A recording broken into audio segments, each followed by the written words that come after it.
Er ist vielleicht einer der einflussreichsten Journalisten der Welt. Drew Sullivan. I was a fairly well-known and respected journalist in the United States.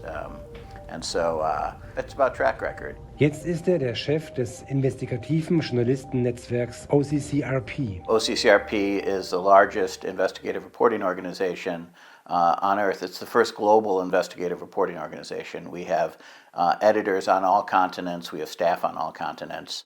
Auch deutsche Medien arbeiten mit OCCRP zusammen. And so everything from Panama Papers to the Laundromat to the Pegasus Project all had significant OCCRP reporters. We've been responsible for $10 billion being returned to government coffers from organized crime and corrupt people. You know, huge amounts of money. And we've probably, over that same time period, maybe, $50 million has been spent over our whole history of what we're doing. So if you look at 50 million versus 10 billion, that's a tremendous, that's a 200-time increase in the amount of money that we've brought back. It's a 20,000% return on the dollar. That's amazing. I think as donors have realized this is really important, this is having impact, we've probably been responsible for about 5 or 6 countries changing over from one government to another government. Because, and getting, and people, prime ministers indicted or thrown out. It's the most important investigative reporting organization you've never heard of. Es ist nicht leicht, aufwendige Recherchen zu finanzieren. Drew Sullivan hat ein innovatives Finanzierungsmodell erfunden. Seit der Gründung ist der größte Geldgeber von OCCRP die US-Regierung. Kaum bekannt ist bisher, wie eng die Verflechtung zwischen OCCRP und der US-Regierung ist. Sie hat zum Beispiel Einfluss darauf, wer Verantwortung bei OCCRP trägt. Shannon McGuire ist Programmmanagerin bei USAID, die mächtige Entwicklungsbehörde, die auch Demokratieförderung betreibt. Sie ist zuständig für OCCRP bei der US-Regierung. What is, as a program manager, what's entailed in a cooperative agreement for OCCRP? What do they need to give you, and what are the things? There's a substantial involvement clause in a cooperative agreement. So specifically for this cooperative agreement with OCCRP, it's things like reviewing and approving an annual work plan. There's key personnel. If OCCRP needs to change key personnel, for example, the chief of party, which is Drew Sullivan, then they submit a request with a resume, and we review it and say, okay, this we approve your nominee for a new chief of party or whoever it is listed in the key personnel.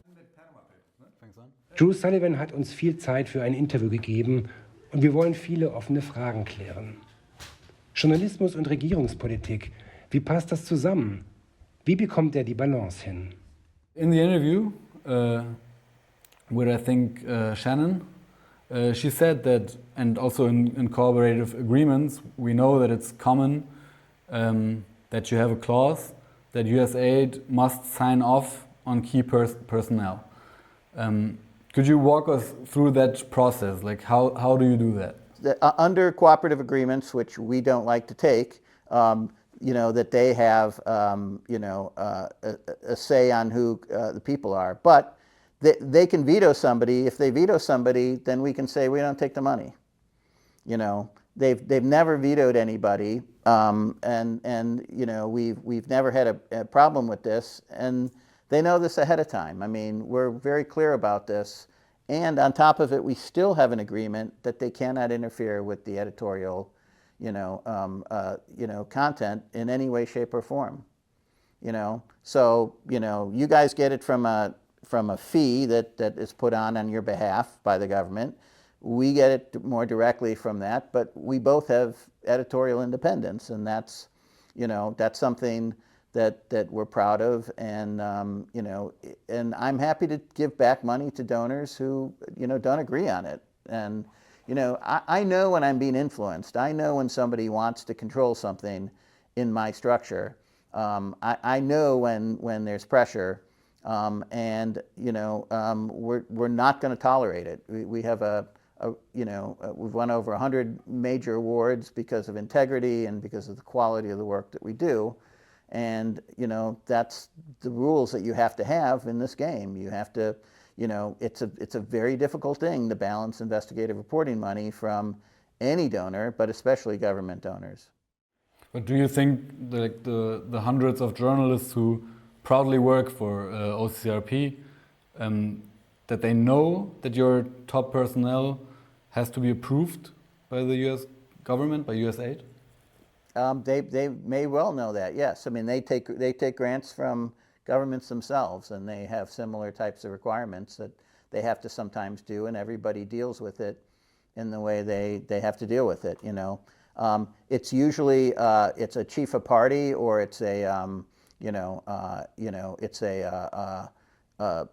somebody who's it's one or two positions at the top, which is usually our editors.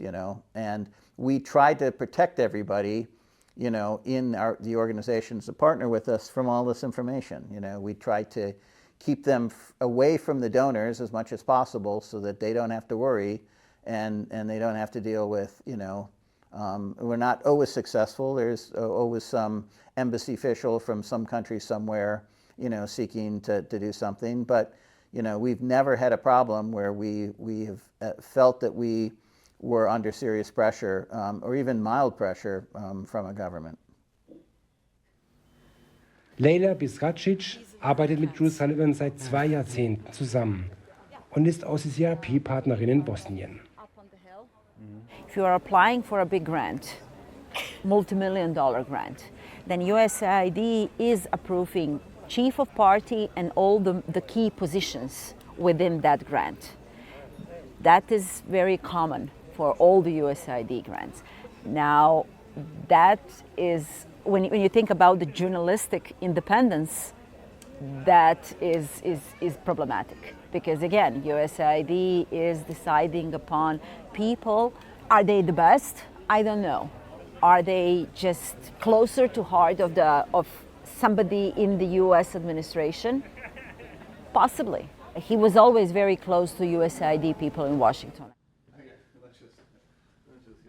Mike Henning ist seit Jahrzehnten bei USAID für Demokratie und Förderung zuständig.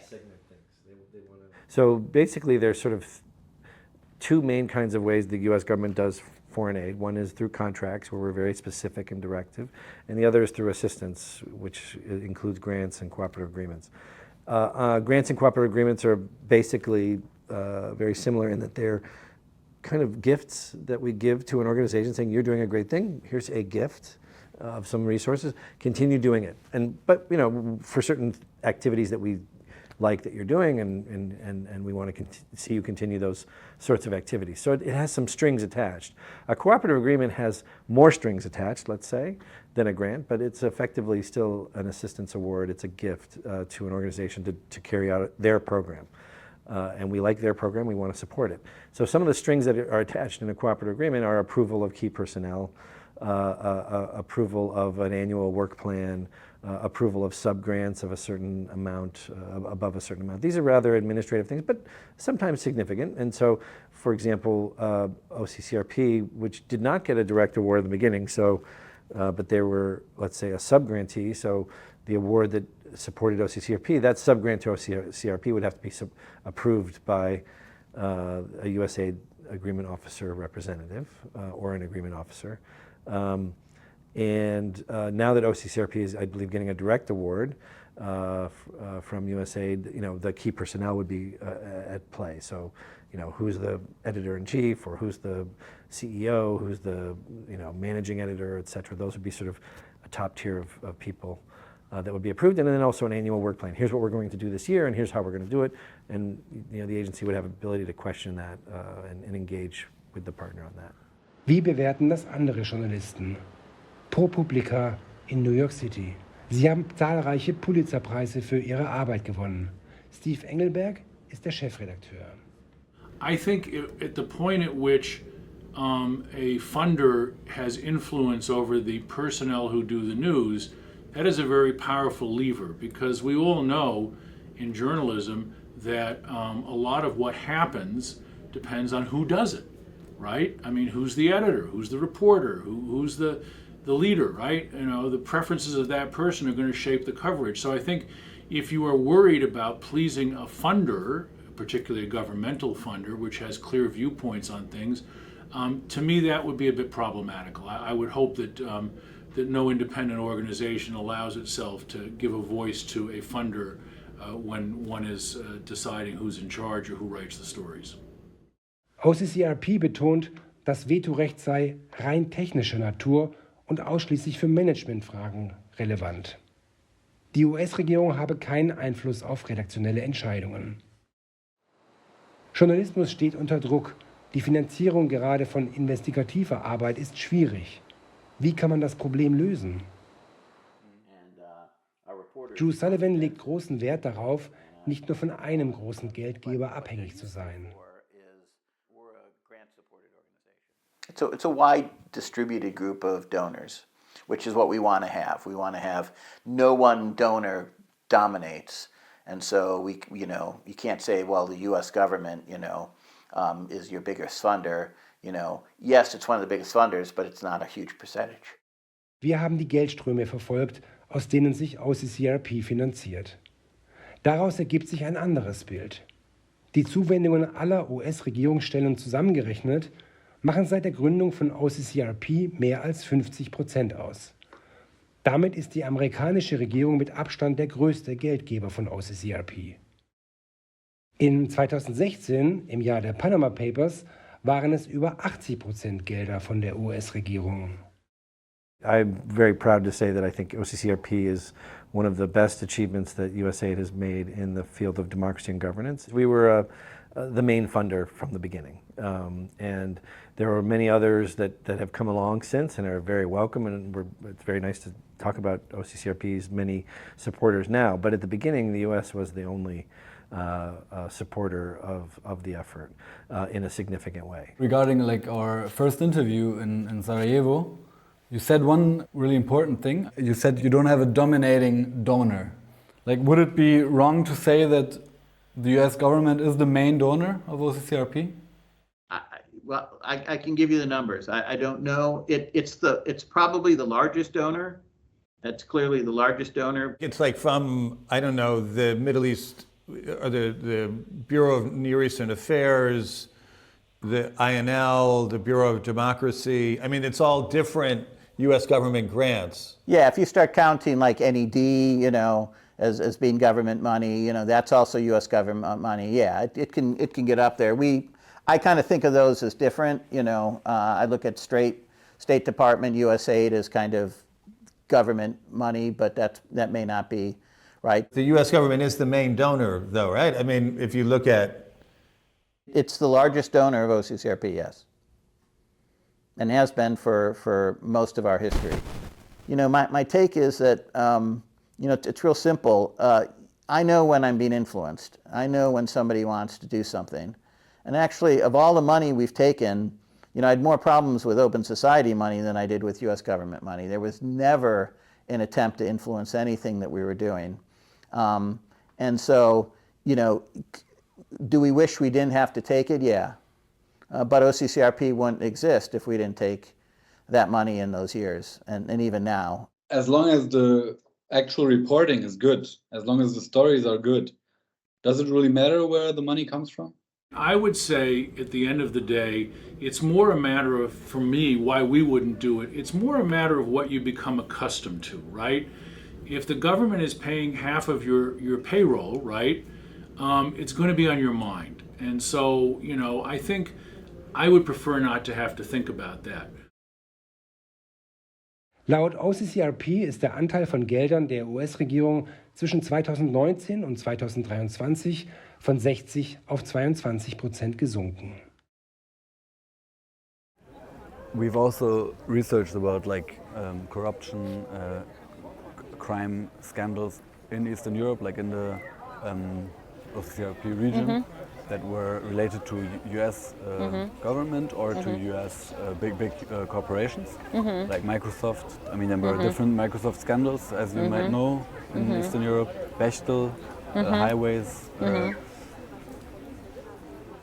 we didn't find a really big OCCRP story on any of that. No Microsoft, no Bechtel, no Exxon, no Chevron. Does that surprise you? No, if you are funded by the US government, there are certain topics that you would simply not go after because the US government has its interests that are above all the others. So, no, it doesn't surprise me. It simply doesn't. The USAID people told us that basically everyone who gets major grants or OCCRP directly cannot report on the US, that you would need a waiver to do so. Is that why OCCRP did no story on these renditions, secret prisons, and torture in Eastern Europe? No, I mean, that was in the early years of OCCRP. That was a difficult story to do. We didn't see it as being, I don't remember it as being something that we were particularly interested in, just because, we're interested in organized crime and corruption, and that wasn't strictly in our bailiwick. I think when the policy that we have is that we don't report on a country with their own money. So any government money that we get, we don't report on it. And usually it's also I think the U.S. government doesn't allow you to, and so, but even on other countries that don't have those stipulations, we don't do it because, it puts you in kind of a conflict of interest.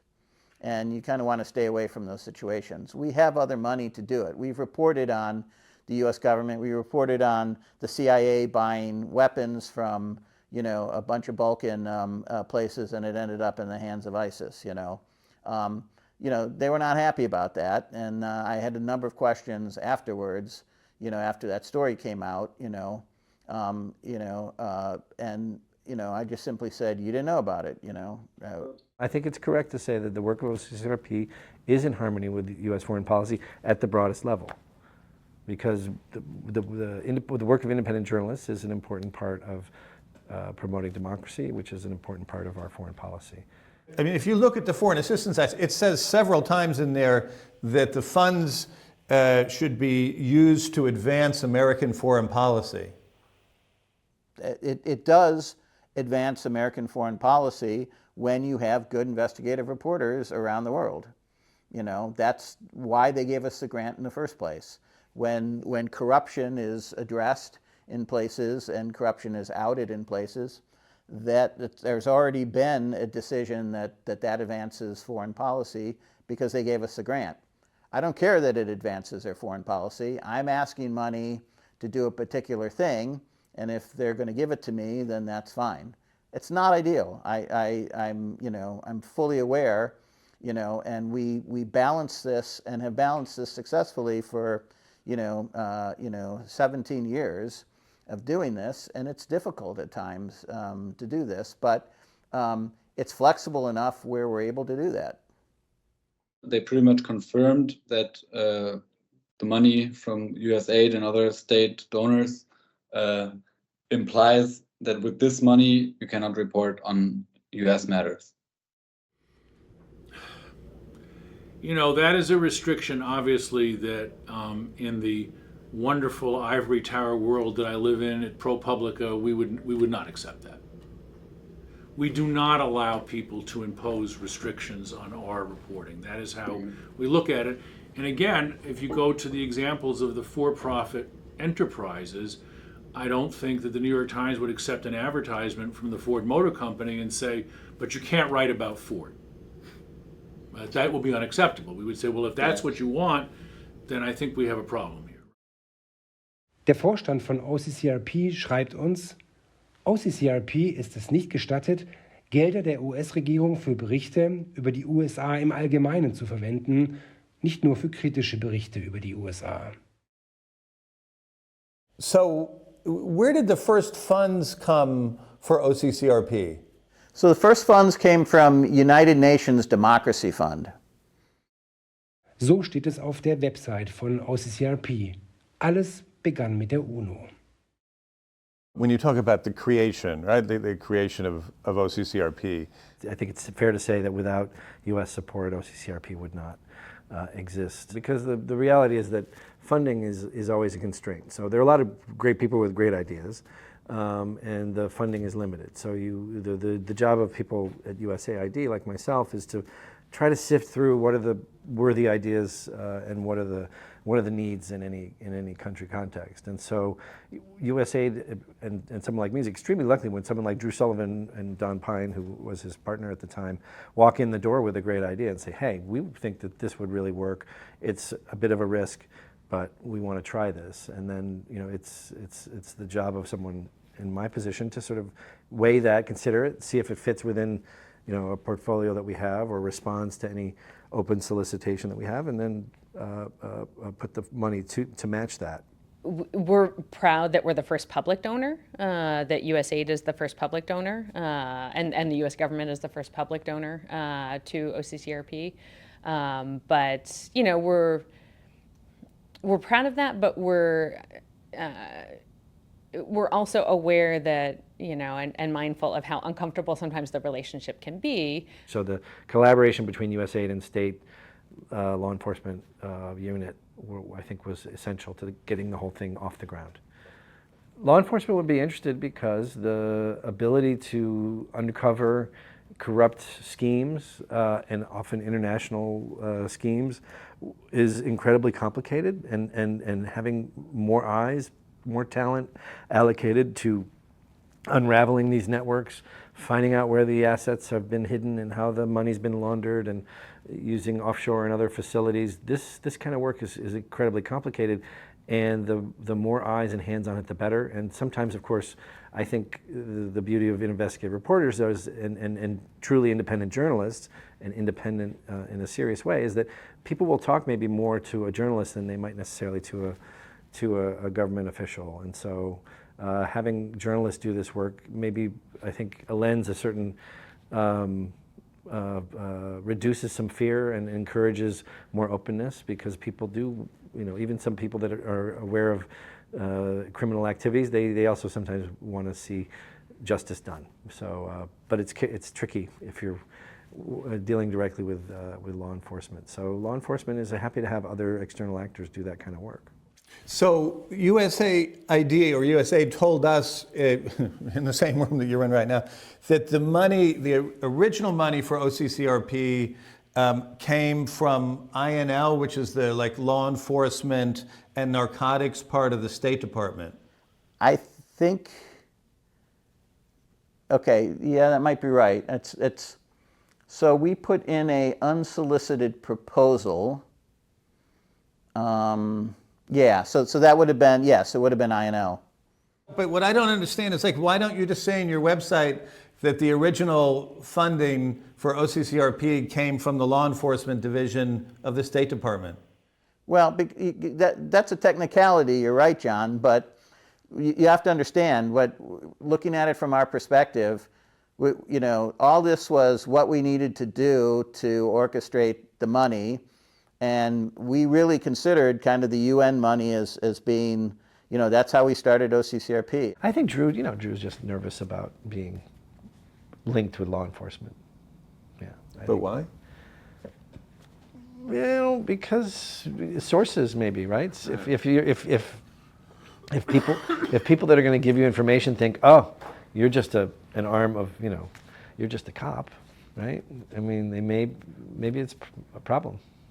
Or and other governments, say you're trying to get into a country and do something, and then the government says, "Oh, what are you, law enforcement or not?" Right? There's a need that the separation, the independence is important, because if you lose that, you lose your sense of your it's a value. Your reputation is incredibly important. If you lose it, then you.